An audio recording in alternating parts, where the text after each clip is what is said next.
Buenos días, somos el grupo 2. Mi nombre es Eric y en este video vamos a presentar los algoritmos de Decker y Peters. Mi nombre es Giovanni Morales. Mi nombre es Jan Picado, yo me encargaré de presentar los algoritmos. También es parte de nuestro grupo el compañero Gerson Funes, que por motivos especiales él no se pudo reunir con nosotros en esta grabación, pero él es un miembro activo de nuestro grupo. Ahora pasaremos a presentar los algoritmos. Muy bien, vamos a revisar los algoritmos de Decker. Sabemos que Decker tiene 5 versiones de su algoritmo. Y ahora vamos a empezar por la número 1, la primera versión, la cual también es llamado algoritmo de alternancia estricta. Es llamado de esta manera ya que obliga a que cada proceso tenga un turno, o sea que hay un cambio de turno cada vez que un proceso sale de la sección crítica. Por lo tanto, si un proceso es lento, atrasará a algunos procesos que son rápidos. Entonces podríamos mencionar algunas características, ¿verdad? O sea, este programa, esta versión del algoritmo de Decker garantiza la exclusión mutua, que es un punto muy importante.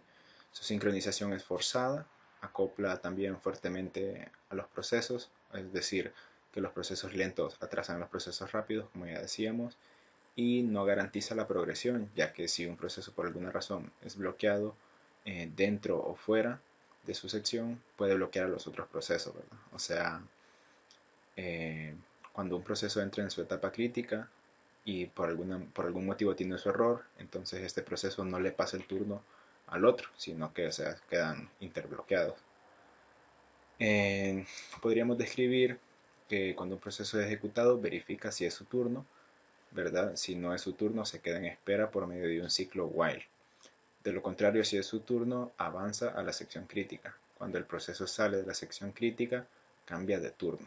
Entonces aquí podemos observar en estas líneas de código, esto será una constante en las implementaciones del algoritmo de Decker. Tenemos implementadas estas librerías.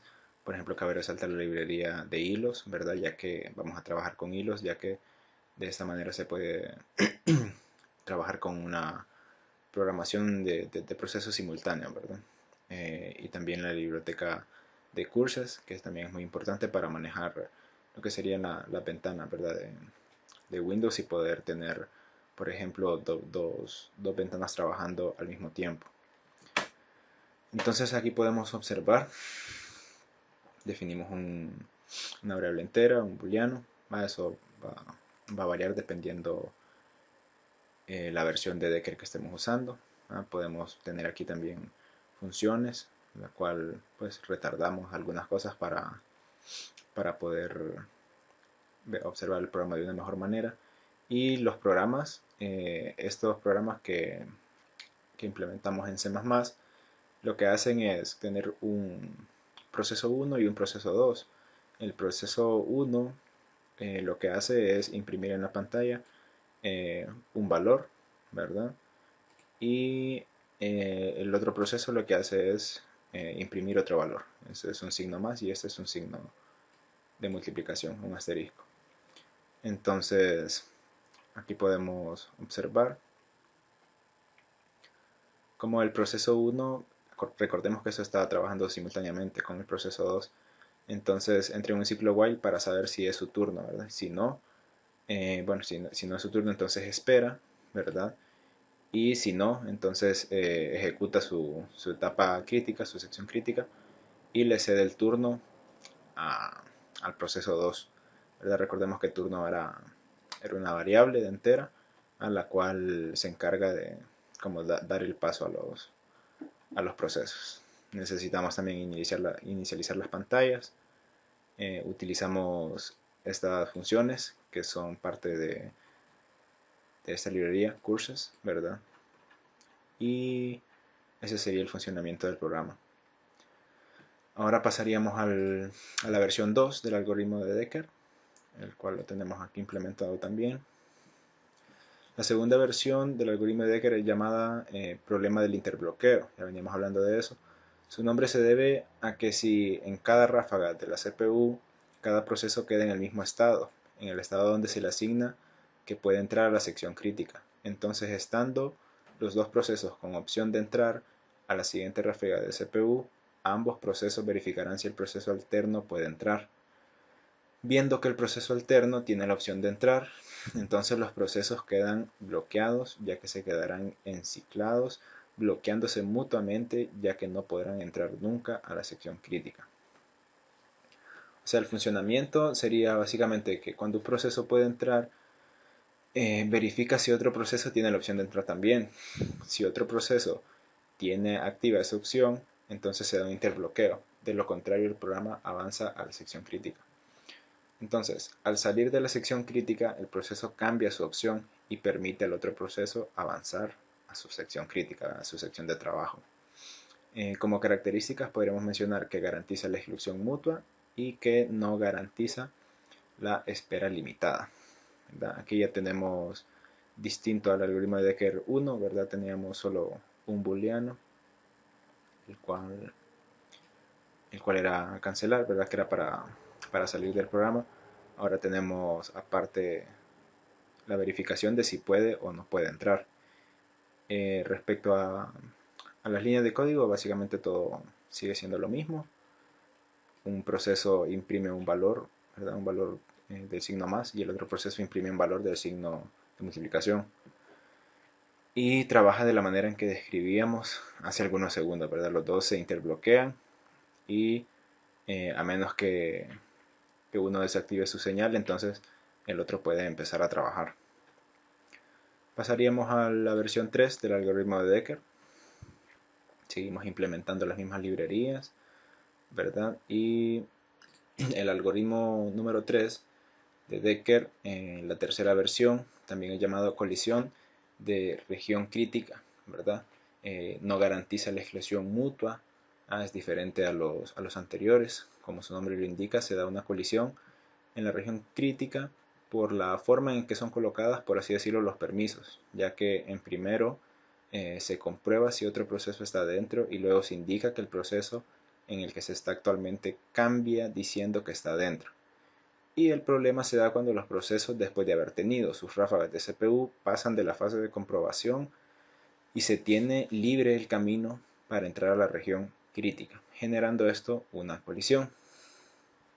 Entonces, dicho de otra manera, el programa funciona así.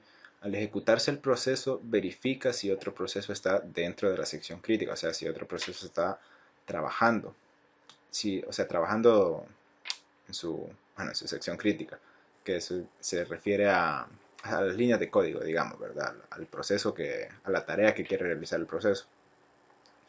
Entonces, si ese otro proceso está dentro de su sección crítica, entonces espera a que salga, ¿no? De lo contrario, pasa a la fase de comprobación, perdón, y cambia su estado a que está dentro. Luego de pasar a la sección crítica, entonces cambia su estado. Entonces aquí vemos ciertas características. No garantiza la exclusión mutua, como bien decíamos antes, y hay una colisión, ¿verdad? Está ese término de colisión en la región crítica. Entonces el, podemos revisar los algoritmos y vemos, ya seguimos usando para saber si el proceso está dentro o no. Aquí lo que cambia, ¿verdad? Es que el proceso antes, en respecto a la versión 2, verificaba si podía entrar, y ahora lo que verifica es si el proceso, o sea, el proceso 1 verifica si el otro proceso está dentro de su zona crítica o no lo está. Entonces, la función de retardo, siempre para trabajar de una mejor manera, ¿verdad? Siempre un proceso trabaja imprimiendo un valor positivo y el otro un valor de, de asteriscos. Y bueno, el proceso 1 entonces verifica si es su turno, ¿verdad? Si no es su turno, entonces espera a que lo sea y ejecuta su sección crítica, ¿verdad? Si es su turno, ejecuta su sección crítica y eh, cuando ya ejecuta esa sección, el booleano de si está dentro de la sección crítica, entonces toma un valor de falso, ¿verdad? y de esa manera el proceso 2 puede empezar a trabajar porque ya está comprobando de que el otro proceso no está en su sección crítica. Pasaríamos al algoritmo número 4, ¿verdad? De Decker. Ahora lo tenemos acá implementado. La cuarta versión del algoritmo de Decker es llamada postergación indefinida, ¿verdad? Su nombre se debe a que en una parte del código es colocado un retardo con un tiempo aleatorio y el retardo puede ser muy grande, que no se sabe hasta cuándo entrará en la sección crítica, ¿verdad? Eso es un poco más complejo de explicar. Lo podríamos definir como el funcionamiento sería que luego de realizar sus tareas iniciales, el proceso solicita poder entrar en la sección crítica, ¿verdad? Si el otro proceso no puede entrar, ya que su estado es falso, ¿verdad? Entonces el proceso entra sin problema en la sección crítica. El otro proceso también puede entrar, entonces se entra al ciclo donde el proceso actual se niega el paso a sí mismo y con un retardo de un tiempo indefinido, siendo este aleatorio, se pausa el proceso para darle vía libre a los otros procesos. Luego de terminar su pausa, entonces el proceso actual nuevamente puede entrar y nuevamente si el otro proceso puede entrar se repite el ciclo y si no hay otro proceso, entonces el proceso puede entrar en la sección crítica. Luego finalmente de todo ese embrollo se cambia el estado. Como características podemos mencionar que esta versión sí garantiza la exclusión mutua y un proceso o varios se quedan esperando a que suceda un evento que tal vez nunca suceda, ¿verdad? Entonces aquí podemos revisar el código. Número 4 se parece mucho, ¿verdad? Pero ahora verificamos si puede entrar, así como en la versión 2, ¿verdad? En la versión 4 tiene esa característica también, ¿verdad? Solo que ahora hay como un retardo aleatorio, agregamos un retardo aleatorio del que hablábamos en la característica cuando estamos describiéndolo, ¿verdad? La sección crítica pues sigue siendo la misma, solo mandamos a imprimir un símbolo. Y aquí en el proceso 1 verificamos, ¿verdad? Si puede entrar o no puede entrar. Y aquí es donde juega, ¿verdad? El juego de booleanos, ¿verdad? Si es falso o verdadero, o sea, si puede entrar o no. Le damos un retardo aleatorio y ejecutamos la sección crítica, ¿verdad? Luego de que ejecutamos la sección crítica podemos pasar el valor a falso que antes lo teníamos en verdadero. Entonces de esa manera también el proceso 2 es muy similar, ¿verdad? Verificamos los booleanos y si cuando ejecutamos la sección crítica pasamos el valor que estaba en verdadero a falso. Pasaríamos finalmente a la versión 5 del algoritmo de Decker. La quinta versión, que sería el algoritmo óptimo, ¿verdad? Este algoritmo es una combinación del 1 y el 4. Veíamos en el anterior que el 4 se parecía, digamos, al 2. Entonces, el 4 vendría siendo como una mejoría, ¿verdad? Del 2. Y el 1, pues, que era el algoritmo básico, ¿verdad? Entonces, si complementamos el 1, es como que estemos tomando parte del 2, ¿verdad? Y el 4. El 3 lo dejamos un poquito fuera. Recordemos que la versión 3 no incluía la exclusión mutua, lo cual es muy importante. La versión 5 se definiría como al ejecutarse se verifica si hay otros procesos que pueden entrar. Si lo hay, se entra al ciclo y si es el turno de algún otro proceso, cambia su estado. Y de esta manera cambia su estado a ya no poder entrar a la sección crítica y nuevamente verifica si es el turno de algún otro proceso. Si lo es, se queda enciclado hasta que se dé un cambio de turno. Luego nuevamente retoma su estado de poder entrar a la sección crítica. Regresa al ciclo y verifica si hay otro proceso que pueda entrar. Entonces nuevamente se encicla o de lo contrario entra en la sección crítica. Al salir de la sección crítica, el proceso cambia su turno, cambia su estado y realiza tareas finales. Entonces hablamos de turno y estado. Ahora este es un algoritmo más complejo, ¿verdad? Que se encarga de verificar también los estados y la sección crítica de otros procesos también. Entonces recordemos que en la versión 1 utilizábamos un turno, ¿verdad? A partir de la 2 no usábamos, pero en la versión 5, la versión, digamos, definitiva, la óptima, ya empezamos otra vez a utilizar el turno. Y volvemos a utilizar el booleano de si puede entrar.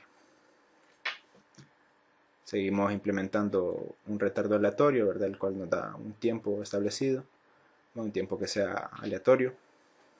Y la sección crítica, pues seguimos mandando imprimir un símbolo en un proceso y en el otro mandamos imprimir otro diferente con pantallas simultáneas.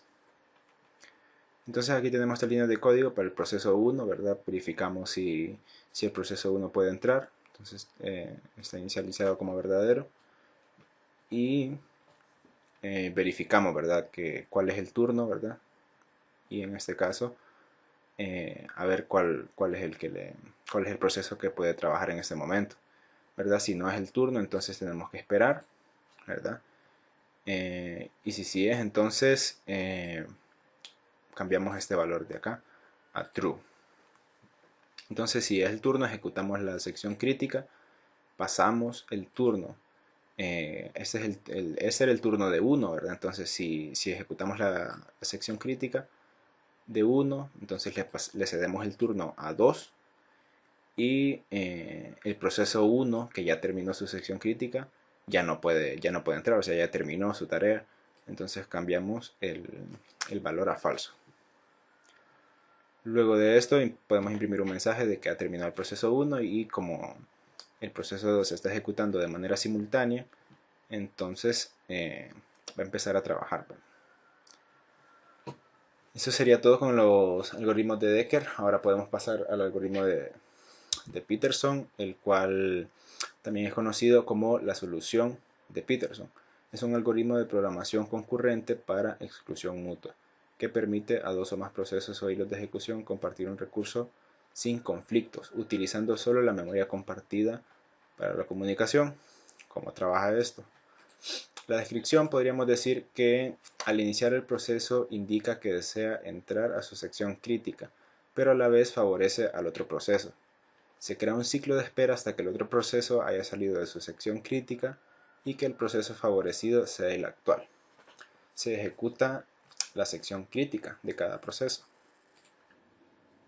Luego se indica que el proceso ya salió de la sección crítica, ¿verdad? Y ahí ya podríamos concluir con el programa. Perdón. Como características podríamos decir que es una simplificación del algoritmo de Decker, de la versión 5 podríamos decir, la definitiva, ¿verdad? Solo que Peterson sería para dos procesos, ¿verdad? La versión simple, pero también está generalizado para n procesos. Podríamos revisar las líneas de código que tenemos acá, el código implementado para C++. Seguimos utilizando las mismas bibliotecas. Y aquí lo que cambiaría sería, bueno, el turno, aunque sería casi lo mismo, es una variable entera, solo que en lugar de turno podemos poner el proceso favorecido, ¿verdad? Tenemos dos procesos en este caso y hablábamos de que los dos procesos emiten una señal de que quieren utilizar un recurso, por ejemplo. Entonces ambos se ceden el turno, pero hay un moderador, por decirlo así, que él es el que escoge cuál turno va a cumplir con su tarea, con su sección crítica. Entonces, el proceso favorecido ejecuta su tarea, ¿verdad? Aquí lo podemos ver, por ejemplo, el proceso 1 desea entrar, por supuesto que sí, pero le cede el turno al 2, ¿verdad? Entonces aquí verificamos cuál es el proceso favorecido y esperamos mientras obtenemos la respuesta.